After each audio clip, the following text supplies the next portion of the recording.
ആദ്യത്തെ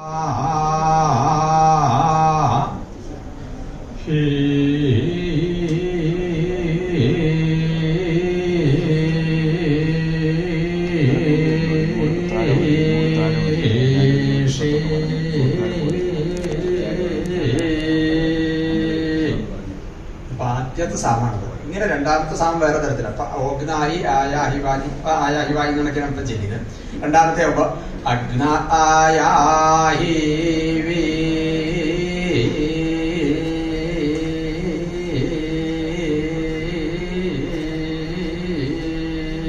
ഇത് വേറെ തരാണ്. ഇങ്ങനെ ഓരോ സാമവും വ്യത്യസ്തമായിട്ടുള്ള രീതിയിലാണ് ചെല്ലുന്നത്. അതാണ് അതിന്റെ ഏറ്റവും അധികം കോംപ്ലിക്കേഷൻ ആണ് എന്ന് പറയാനുള്ള കാരണം. ഇത് ഒരു സമ്പ്രദായത്തില്, കേരളീയ സമ്പ്രദായത്തിൽ ചെല്ലുന്നതിന്റെ ഉദാഹരണമാണ്. നിങ്ങൾ ഒരു കാര്യം ശ്രദ്ധിച്ചിട്ടുണ്ടാവും, കൈയ്യ് ഹസ്തമുദ്ര എന്ന് പറയും. കൈ കാണിച്ചിട്ടാണ് നമ്മൾ ചെല്ലുന്നത്. കൈ കാണിക്കുക എന്ന് പറഞ്ഞാൽ ഹസ്തമുദ്ര എന്ന് പറയും. നൊട്ടേഷൻസ് എങ്ങനെ വരുന്നു എന്നുള്ളതിന്റെ ഹാൻഡ് ഗസ്റ്റർ എന്ന് പറയും. അപ്പൊ അത് അതിന്റെ പ്രത്യേകം ചിലപ്പോൾ ഋഗ്വേദത്തിലാണെങ്കിൽ 10,472 മന്ത്രങ്ങളുണ്ട് ഋഗ്വേദത്തില്.